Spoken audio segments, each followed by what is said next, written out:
അന്നയച്ച logo ക്ലയന്റിന് ഇഷ്ടമായില്ല. നീ എവിടെ പരിപാടി അവതരിപ്പിച്ചാലും ഇത് തന്നെയാണല്ലോ നിന്റെ വിധി. ഞാൻ കുത്തിയിരുന്ന് വീണ്ടും പണി തുടങ്ങി. എന്ത് ചെയ്യാനാ, ഡിസൈനറായി പോയില്ലേ, തോറ്റു കൊടുക്കാൻ പറ്റില്ലല്ലോ. അങ്ങനെ മറ്റൊരു ഓപ്ഷൻ ചെയ്ത് കഴിഞ്ഞപ്പോഴേക്കും നോമ്പ് തുറക്ക് പോകാൻ ടൈമായി. ബാംഗ്ലൂരിലെ മാരുതി നഗർ എന്ന സ്ഥലത്തുള്ള ഒരു പറ്റം മലയാളികൾ നടത്തുന്ന നൂറുൽ ഹുദ മദ്രസയുടെ നോമ്പ് തുറയാണ് ഇന്ന്. വണ്ടിയുമെടുത്ത് മടിവാള ലക്ഷ്യമാക്കി നീങ്ങി. മടിവാളയിലുള്ള നെഹദി മന്ദിയിൽ വെച്ചാണ് ഈ നോമ്പുതുറ സംഘടിപ്പിച്ചിട്ടുള്ളത്. ഇബ്രാഹിം പയോട്ടോ ഉസ്താദ് പുറത്ത് തന്നെ നിൽപ്പുണ്ട്.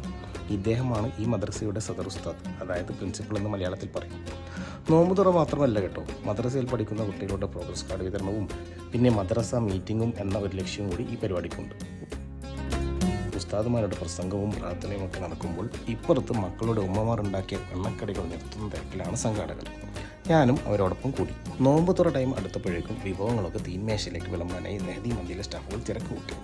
ഭക്ഷണം മുന്നിൽ വന്നത് കുട്ടികൾക്കൊക്കെ വിശപ്പും ദാഹവും കൂടിയെന്ന് തോന്നുന്നു. ആ സമയം ഞാൻ എൻ്റെ കുട്ടിക്കാലത്തെ നോമ്പുകാലം ഓർത്തു.